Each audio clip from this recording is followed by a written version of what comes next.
Que todos nós possamos agora colocar o nosso pensamento em Jesus, lembrando da figura positiva que Ele é, da figura bondosa, amorosa, e que um espírito, um ser de extrema luz que vela por nós. Possamos neste momento colocar na nossa mente os nossos problemas, as nossas dificuldades e pedir auxílio ao nosso Mestre. Jesus, o Senhor que conhece a todos nós na intimidade, nos traga o auxílio que necessitamos de acordo com o nosso merecimento. Que a Tua luz possa nos envolver, nos acalmando, curando as nossas enfermidades, trazendo a luz aos nossos olhos para que possamos enxergar os bons caminhos a seguir, as oportunidades de fazer caridade, as oportunidades de enxergar os nossos próprios defeitos e saber melhorar. Mestre Jesus, agradecemos por tudo que o Senhor tem trago para nós, por todos os ensinamentos, todos os exemplos, e que a Sua vontade seja feita na nossa vida, agora e sempre. Boa noite a todos. Dando continuidade na noite de hoje, faremos a leitura do Evangelho segundo o Espiritismo, capítulo 10, Bem-aventurados os que são misericordiosos. A indulgência, item 16. Espíritas, gostaríamos hoje de vos falar sobre a indulgência, esse sentimento tão doce, tão fraternal, que todo homem deveria ter para com seus irmãos, mas que poucos praticam. A indulgência jamais vê os defeitos alheios, ou se os vê, evita falar deles e divulgá-los. Pelo contrário, ela os esconde, a fim de que não sejam conhecidos, e se a malevolência os descobre, sempre tem uma desculpa pronta para amenizá-los, ou seja, uma desculpa aceitável, séria e não daquelas que, parecendo atenuar a falta, a destacam de um modo maldoso.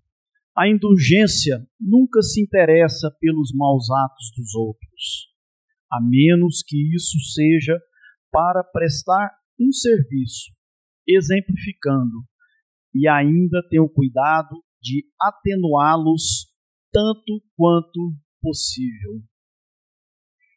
Não faz observações ofensivas, não tem censura em seus lábios, mas apenas conselhos, muitas das vezes velados.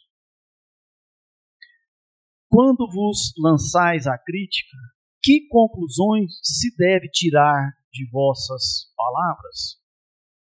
É que vós, que censurais, não tereis feito o que reprovais, e que, portanto, valeis mais que o culpado.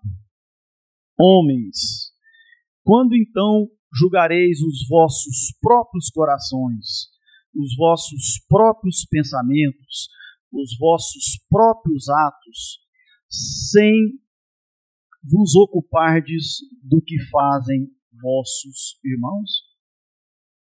Quando abrireis os olhos somente para vós mesmos?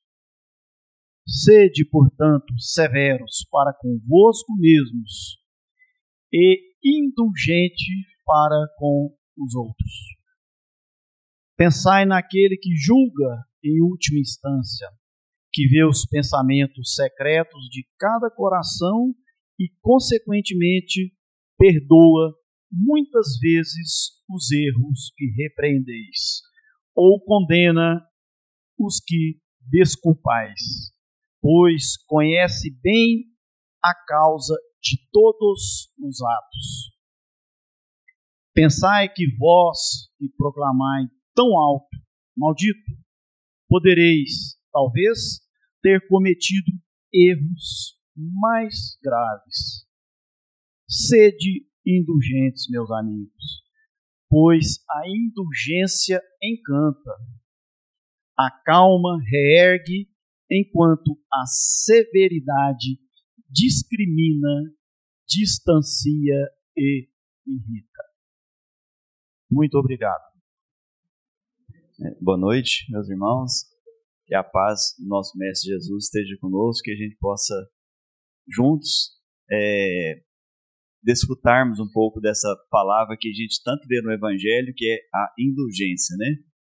E é uma palavra que não está muito no nosso vocabulário, então às vezes a gente não sabe bem o significado dessa palavra, mas é uma palavra que com certeza ela deve estar presente em todos os nossos dias, porque vamos dizer assim, obrigado. Vamos dizer assim, é uma prova que todos os dias nós devemos enfrentar. Nós vivemos hoje num mundo de provas e expiações, né? É um mundo onde a gente sabe que tem mais sofrimentos do que coisas boas. A gente sabe que tem mais, vamos falar assim, existe mais o mal do que o bem. Porém, nós estamos no final desse período. Porém, esse final, a transição dele é um pouco demorada. A gente está vivendo essa transição onde a gente passa, vamos falar assim, tem-se uma ideia que é como se fosse o lançamento da pedra fundamental. Porém, o início da construção desse mundo de regeneração, que é um mundo novo, onde o bem vai sobrepor o mal, tem uma estrada longa ainda para a gente desfrutar desse mundo de regeneração como se espera. Então nós estamos no final do mundo de provas de expiação, entrando no mundo de regeneração. Mas o que nós mais sentimos nesse momento ainda é o mundo de provas e expiações, onde o mal ainda sobrepõe ao bem. E se nós queremos mudar de mundo, se nós queremos um mundo melhor, é o que todos nós almejamos. Todos nós queremos um mundo melhor. Só que a gente quer um mundo melhor sem mudar. Eu quero ir para um lugar onde todo mundo é bom, mas eu não sou tão bom ainda. Eu quero ir para um lugar onde todo mundo é melhor do que eu. A gente quer evoluir de mundo, a gente quer um mundo melhor, a gente quer ir para o céu, mas a gente não quer virar uma pessoa boa que merece o céu. Esse é um ponto que a gente sempre tem que preocupar na nossa vida. Será que eu mereço ir para um lugar melhor? Será que eu já consigo me comportar bem num mundo melhor? Nesse mundo de provas e expiações, onde está nessa transição, na minha próxima encarnação eu vou para onde? Eu permaneço no mundo de provas e expiações, ou eu vou para um mundo mais atrasado, ou já vou procurar um mundo de regeneração? Isso vai depender de quê? Vai depender da minha evolução, vai depender da minha busca, vai depender do meu esforço. O problema é que muitas vezes nós não queremos esforçar para melhorar. Porque esforçar para melhorar é difícil. Porque depende da gente deixar de fazer muita coisa que a gente gosta. Isso é um problema. Muitas coisas que nós gostamos de fazer, nós temos que deixar de gostar. Não basta parar. Moisés falou para a gente o seguinte: não roubar, não matar, não cobiçar a mulher do próximo, né? Bastava não fazer. Jesus já vem e traz um plus. Você não pode nem querer fazer. Se você querer fazer, já está errado. Já não serve para ir para um mundo melhor. Porque a gente ainda carrega dentro de nós as vontades ruins. Esses dias eu vi um memezinho, achei muito engraçado, um chihuahua, um cachorrinho daquele mais bravo que existe, né? Ele rosnando, e é como se a psicóloga estivesse perguntando para ele, o que te impede de ser você mesmo? Ele falou assim, o Código Penal, né? A vontade que eu tenho é de agredir, mas o Código Penal me retrai. E nós somos assim, muita coisa errada que a gente deixa de fazer, é porque a gente pensa, fulano está olhando, o que vai pensar de mim? Ou então eu vou preso se eu fizer isso que eu queria. Então nós ainda temos a vontade e devemos lutar também contra essa vontade. É difícil? É fácil? Não, não é fácil de jeito nenhum. Então, eu tenho que lutar contra as minhas vontades. Que ainda, eu não estou falando lutar contra os atos, não. Contra os atos é lá na época de Moisés. Nós estamos na época de Jesus. Eu já estou falando de lutar contra as vontades ruins. Deixar de fazer coisas que eu gosto e que não são bem vistas, não são aprovadas, não se trata de uma boa conduta. Por exemplo, vou dar um exemplozinho básico de uma coisa que parece simples e que é muito difícil e que a gente adora fazer. Olha, presta atenção. Simples, básico, que a gente adora fazer e que é um erro e que a gente adora. Isso é bom demais fazer. Fofoca. Como é difícil, meu Deus do céu, conter a língua para não participar de uma fofoca. Como é difícil não trazer aquela notícia quentinha, assim, ó. A gente até decepciona quando você vem correndo para trazer uma notícia, você pensando que você é o primeiro portador. Quando você chega e conta para a pessoa fala, não, eu já sabia. Você joga até um balde d'água fria. De tão gostoso que é ser o portador de uma fofoca. E normalmente a fofoca, ela é muito diferente da boa notícia. Boa notícia é uma coisa. A fofoca, ela tem a tonalidade do falar mal. Fulano, você viu o que Ciclano falou? Você viu como é que Beltrano está agindo? Você viu o que ele fez? O que ela fez? O que está fazendo? A maneira que se portou? A maneira que vive? O que postou? O que aconteceu? Sempre com o intuito da gente colocar a nossa gotinha de veneno. E esse é bem o tema que nós queremos falar hoje. É aí que entra a indulgência. É bem nesse ponto. Parece uma coisa simples, não parece? Fofoca, uma coisinha, que maldade que tem, que é isso, que tem. Parece uma coisa simples, mas vamos pensar o seguinte. A gente gosta que as pessoas falem mal da gente? O que acontece quando a gente sabe que alguém está falando mal da gente? A ira cresce dentro de nós de uma forma tão grande que muitas vezes leva à morte. A pessoa fica tão indignada com o que está falando dela que ela leva aquela pessoa à morte. Tamanha a indignação, o quanto a gente acha ruim quando fala mal da gente. Porque a gente fala, não, por que não vem falar na minha cara? Não sei o quê, né? A gente sempre tem todos esses argumentos. Mas o que acontece quando uma pessoa vê os nossos defeitos, quando a pessoa sabe dos nossos defeitos, ou quando as pessoas sabem de alguma coisa que eu estou fazendo errado, ou alguma coisa que eu fiz errado, ou alguma coisa que eu falei que não foi legal, quando a pessoa vem e me fala, fulano, mas você fez isso ou falou aquilo, aponta pra gente. O que imediatamente a gente faz? Quem lembra? O que imediatamente a gente faz quando alguém aponta nossos defeitos? Hã? Não estou ouvindo. Eu não ouvi ali, mas eu ouvi aqui. Se justifica. A gente sempre tem uma desculpa, sempre. Nós nunca estamos errados. O mundo está errado. Eu não. O mundo sempre está errado. Eu não. Por quê? Porque tudo que eu faço que não é legal tem uma justificativa. Procure lembrar, vamos voltar na nossa memória.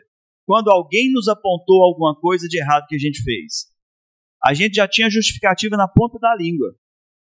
De maneira que o que eu faço de errado é justificável. Mas o que o outro faz de errado, não. Aí quando o Evangelho vem, aqui na leitura que foi feita hoje, fala eu sou severo com o próximo. Eu sou severo com o próximo. Mas eu sou indulgente comigo mesmo.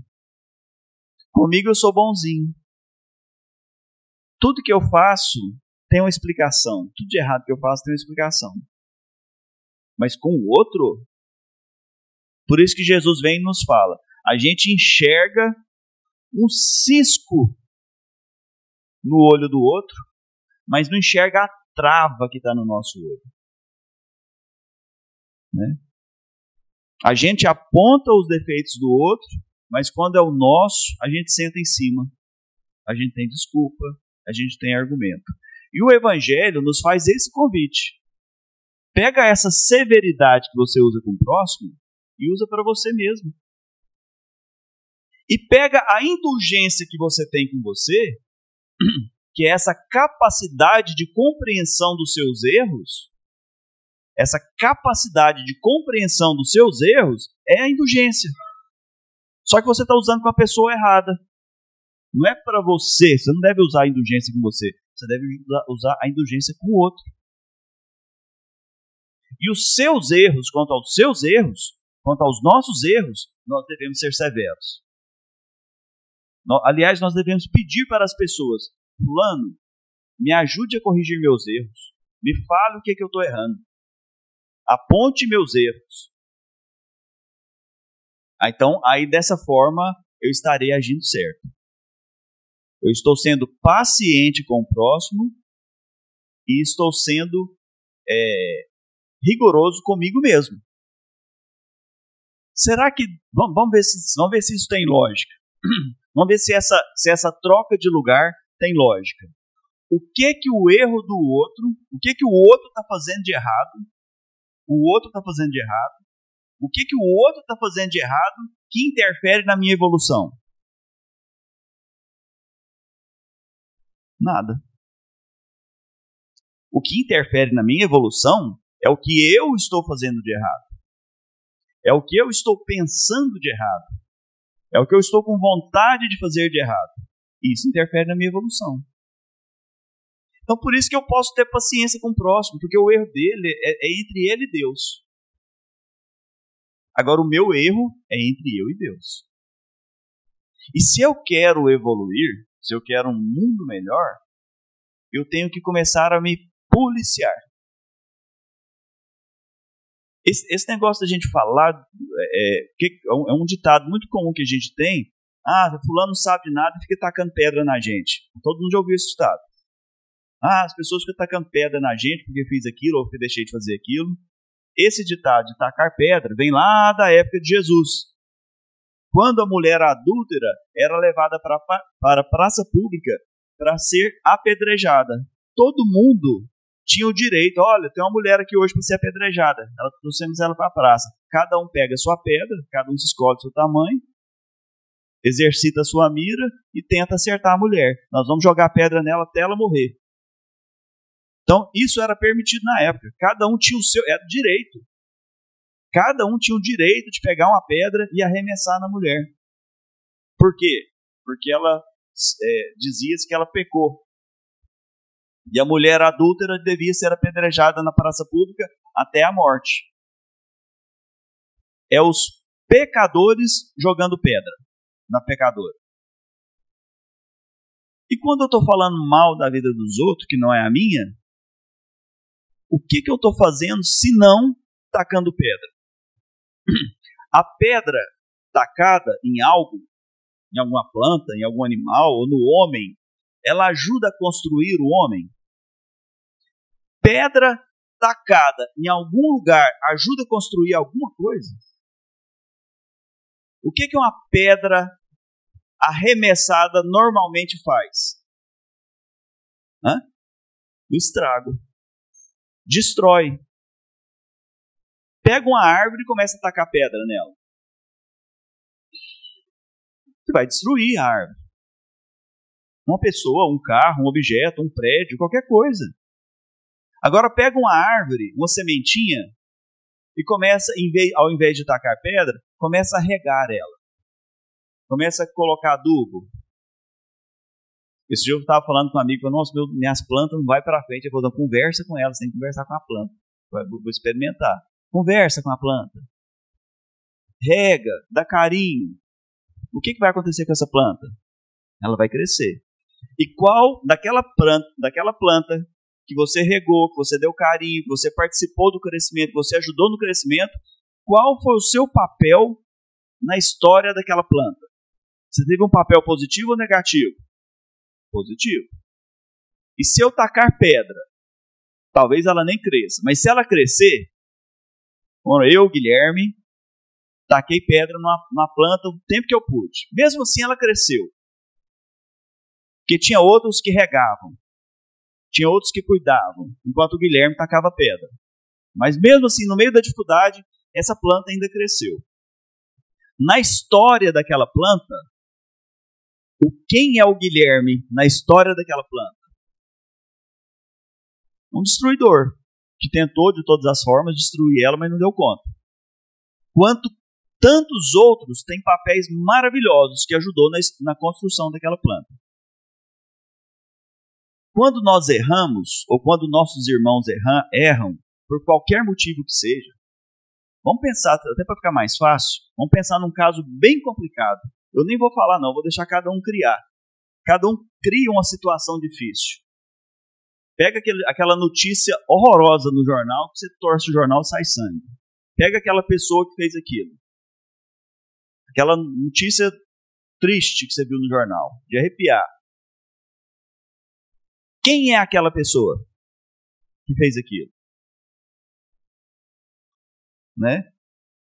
É um irmão nosso. É um filho de Deus. Deus erra? Deus erra? Não. Deus não erra. Segundo todas as filosofias religiosas cristãs, Deus não erra. E a gente observa isso no funcionamento do planeta, do mundo, da nossa vida. Talvez eu não esteja vendo a perfeição de Deus. É porque talvez eu ainda não conheço muito sobre Deus. Ou não conheço nada. O que depende de uma pessoa saber se aquele quadro é bonito ou feio? Depende de saber apreciar a arte. Então, para eu saber se uma coisa é bonita ou feia, se é perfeito ou imperfeito, depende do meu conhecimento sobre aquilo.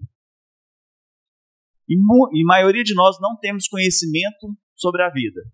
Por isso que a gente não consegue entender a beleza que é um quadro da vida. Você fala, nossa, Guilherme, eu estou vendo só coisas ruins. É porque você não está enxergando tudo. Você não está sabendo apreciar o quadro direito. Se você estudar um pouco mais sobre a vida, se você estudar mais sobre Deus, você vai ver que esse quadro é lindo, perfeito, maravilhoso, ele é belo. É porque você está vendo só a parte do sofrimento. Você tem que ver o início, o meio e o fim. Aí você vai ver que o quadro em si todo é belo, perfeito. Por quê? Porque Deus não erra. Então aquele irmão que fez todas aquelas barbaridades é apenas uma sementinha ainda que um dia vai crescer e vai dar folhas, vai dar flores, vai dar frutos, vai dar sombra. Mas por enquanto ele é uma sementinha. O que é uma semente perfeita? A semente perfeita é aquela sementinha que cresce e vira uma grande árvore. Todas as sementes que Deus criou são perfeitas. Todos nós, sabe aquelas maiores barbaridades que a gente vê, que a gente arrepia? Todos nós já fizemos ela. Talvez não nessa vida, mas com toda certeza do mundo que em outras vidas sim. Se eu falasse, aquela pessoa que fez aquelas barbaridades lá, cada um vai usar a mente do jeito que quiser. Aquela pessoa que fez aquelas barbaridades, quantas encarnações ela vai levar para virar um espírito mediano, mais ou menos, para parar de fazer essas barbaridades? Sei lá, umas 10, 20, 30, 40, 100, depende. Uma, pode ser. Uma quantidade X.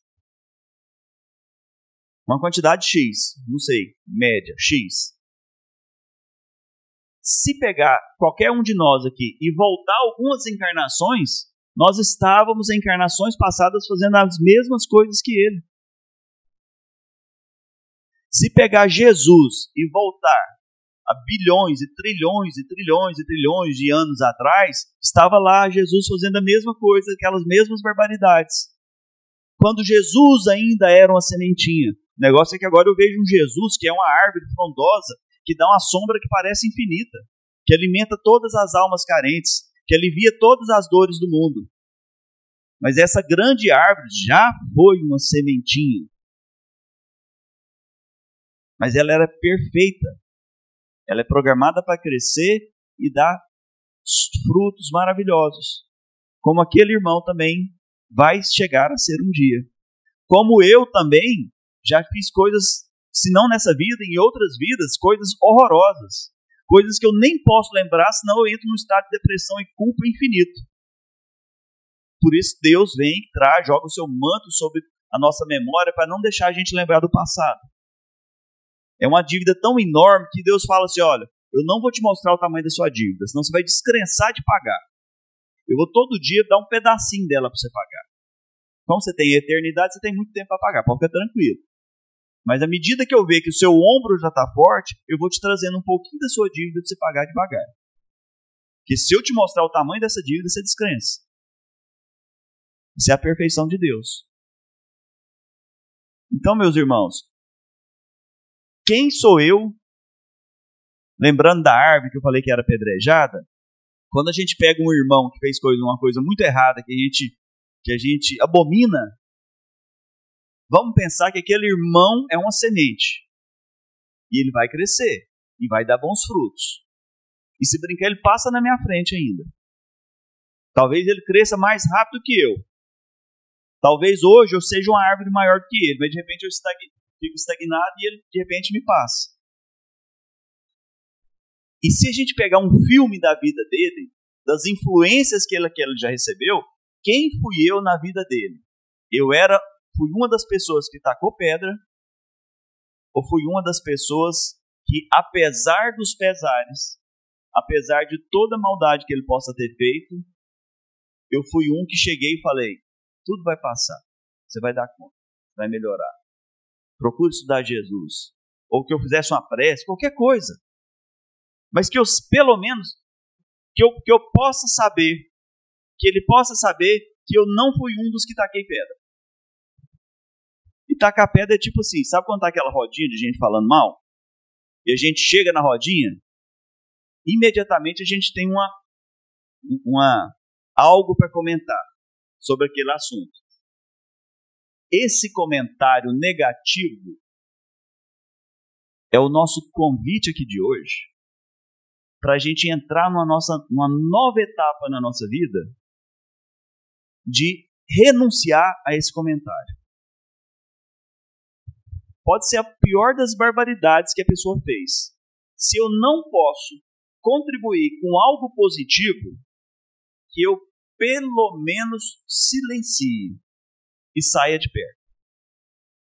Tá, rodinha? Todo mundo falando mal, falando mal, falando mal, falando mal. Nós queremos evoluir?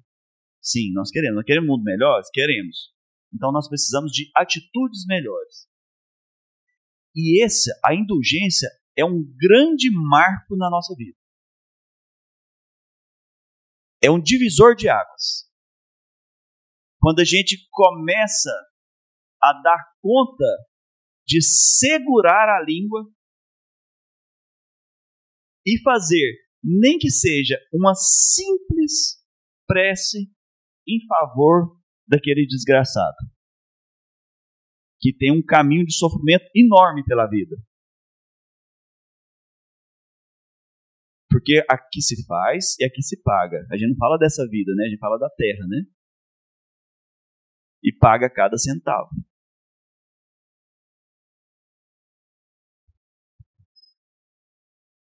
Jesus, quando estava sendo crucificado, que arrastou a cruz, carregou a coroa, toda aquela maldade, ele pegou e falou assim, Pai, a gente usa um termo que é perdoa, mas o correto não é perdoa, é tipo assim, interrompe a lei, para que eles não, porque existe a lei de ação e reação, é uma das leis do universo, ação e reação. Se você fez, você vai pagar, pai, pum. Jesus fala: Pai, interrompa a lei do universo de ação e reação sobre esses coitados que estão me crucificando. Por quê? Porque eu os amo. Eu amo esses seres. Eles são meus filhos. E eu estou vendo o tamanho do sofrimento que eles vão passar daqui para frente por conta disso que eles estão fazendo comigo. Jesus ama a gente de uma maneira que nenhuma mãe ama o filho no mundo. É impressionante, parece difícil. É difícil. Isso aí para a gente ainda é difícil. A gente não está no grau de Jesus. Por isso que ele fala: amai-vos uns aos outros como eu vos amo. Então, ou seja, é um amor muito maior. Ele não falou: amai-vos uns aos outros como as mães amam seus filhos. Não, porque senão ele ia limitar o amor ao amor de mãe. O amor de Jesus é um amor maior. Amai-vos uns aos outros como eu vos amo. Volta naquele ser que nós falamos lá, que fez as maiores barbaridades. O que a mãe dele deseja para ele? A mãe dele deseja sofrimento para ele? Nós que estamos de fora da família, nem conhecemos o cara, a gente deseja pena de morte, a gente deseja prisão perpétua, a gente deseja que ele sofra na cadeia, mas a mãe dele não. Por quê? Porque a mãe o ama. E a mãe o conhece. Em relação à vida dele, em relação da vida daquele ser, a mãe dele é um poço de sabedoria. E em relação à vida daquele mesmo ser, nós somos um poço de ignorância. E a sabedoria da ignorância é a diferença do odiar para o amar. Por isso que a mãe dele ama. Por isso que a mãe dele não quer mal. Por isso que a mãe dele pede perdão para ele. Por isso que Jesus pedia perdão para a gente. E não tacar pedra. Qual está sendo a minha posição diante da vida das pessoas? Eu sou uma pessoa indiferente? Eu sou uma pessoa que taca pedra? Eu usei um exemplo difícil de uma pessoa que fez uma barbaridade, mas só para a gente pensar no máximo. Porque a gente passa por pequenos problemas todos os dias. Todos os dias a gente tem uma pequena fofoca, uma pequena maldade para comentar, uma pequena pedra para atacar em alguém que fez uma coisa pequena ou grande, de ruim. E quando eu usei um exemplo máximo, é que eu falo assim, ó, se eu devo perdoar lá em cima, eu devo perdoar os pequenos também. Os pequenos defeitos dos outros é para ser perdoado. Eu estou usando um caso máximo, de difícil perdão. Então os pequenininhos é para ficar mais fácil. Diante dos erros das pessoas que estão ao meu lado, eu sou indiferente, ou eu taco pedra nessa pessoa, ou eu ajudo, nem que seja com oração, com um pensamento positivo. Essa pessoa um dia vai melhorar. Deus, ajuda essa pessoa a melhorar. E sai fora. É melhor eu ser indiferente do que eu tacar pedra. Indiferente já é bom. Qual que é o papel, como que o espírita cristão, como é que o cristão deve se avaliar todos os dias? Se eu estou sendo hoje melhor do que ontem, amanhã melhor do que hoje, eu não vou dar conta de virar santo da noite para o dia. Eu não vou virar Jesus Cristo amanhã. A natureza não dá salto. Não tem jeito da criança lá do prézinho ir lá para a faculdade amanhã. Ela precisa passar por todas as etapas. Mas uma prova, uma avaliação que eu tenho que fazer comigo mesmo é se hoje eu estou sendo melhor do que ontem. Se amanhã eu vou ser melhor do que hoje. Então o que eu estou falando é o seguinte: pode ser que eu não consiga emanar um pensamento positivo para aquela pessoa, mas pelo menos eu não estou falando mal. Ontem eu falava mal, hoje eu não faço nada. E ao longo do tempo, amanhã, eu vou estar emanando um pensamento positivo. De repente eu vou estar até visitando aquele ser, ou aquele inimigo meu, ou aquela pessoa que eu odeio, que eu desprezo, que é aquela pessoa que falou mal de mim, que me prejudicou, alguma coisa, e tentar levar uma palavra de Jesus para ela, uma palavra de Deus. Esse é o comportamento da indulgência. É compreender o outro, da mesma forma que eu me compreendo. É estender a mão ao invés de tacar pedra. É participar positivamente na vida de qualquer ser e não negativamente. E isso é um ponto que a gente tem que preocupar hoje, e a gente tem que pensar o seguinte: eu preciso sair da minha estagnação e fazer algo de melhor. E a indulgência é um grande convite para a gente começar a mudar algo na nossa vida. Por isso que a gente deixa esse convite. A gente deve se policiar todos os dias. Não é fácil. Não é fácil. Quem mais precisa desse tema é quem está falando. E desde que eu comecei a falar sobre esse tema, tem uns 3 meses mais ou menos, é que eu comecei a me policiar, que eu fui ver o tanto que eu também praticava esse ato de falar mal dos outros. Hoje eu me pego, hoje eu estou segurando a minha língua, mas o pensamento ainda está lá. Aí você tenta fazer alguma coisa, nossa, eu não posso falar, eu tenho que fazer uma oração. Aí se alguém está falando mal, você tenta sair de perto, mas é difícil. Não é fácil. Mas assim, tem 3 meses que eu estou nessa luta. Não consegui ficar livre, não. Mas há 3 meses atrás, eu era bem pior do que eu sou hoje. Se eu continuar assim, daqui 3 meses eu vou estar bem melhor do que hoje. É isso que Jesus quer da gente. Jesus quer ver esse crescimento. Jesus quer ver esse esforço nosso. Que eu seja na vida do outro um regador.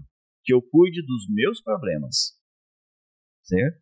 E assim a gente vai plantar grandes histórias positivas na vida das pessoas.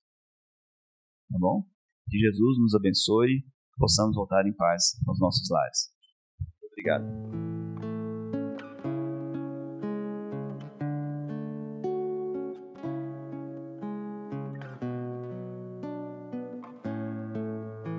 Obrigado, ó Pai, pela palestra da noite de hoje. Possamos colocar no nosso dia a dia os ensinamentos da noite de hoje. Que possamos buscar sempre a melhoria, um pouco a cada dia. Que possamos sempre direcionar o nosso caminho, a nossa caminhada, os ensinamentos de Jesus, buscando ser a cada dia melhor. Muito obrigado, Pai, por mais esse dia e agradecemos nesta noite de hoje a Deus, a Jesus, por estarmos aqui, por mais essa oportunidade. Agradecemos e façamos a nossa oração final. Pai nosso que estás nos céus, santificado seja o vosso nome, venha a nós o vosso reino, seja feita a vossa vontade, assim na terra como no céu. O pão nosso de cada dia nos dai hoje, Senhor. Perdoai as nossas ofensas, assim como nós perdoamos a quem nos tem ofendido. E não nos deixeis cair em tentação, mas livrai-nos, Senhor, de todo mal, porque vosso é o reino, o poder e a glória para sempre. Que assim seja, que Jesus nos abençoe agora e sempre. Muito obrigado.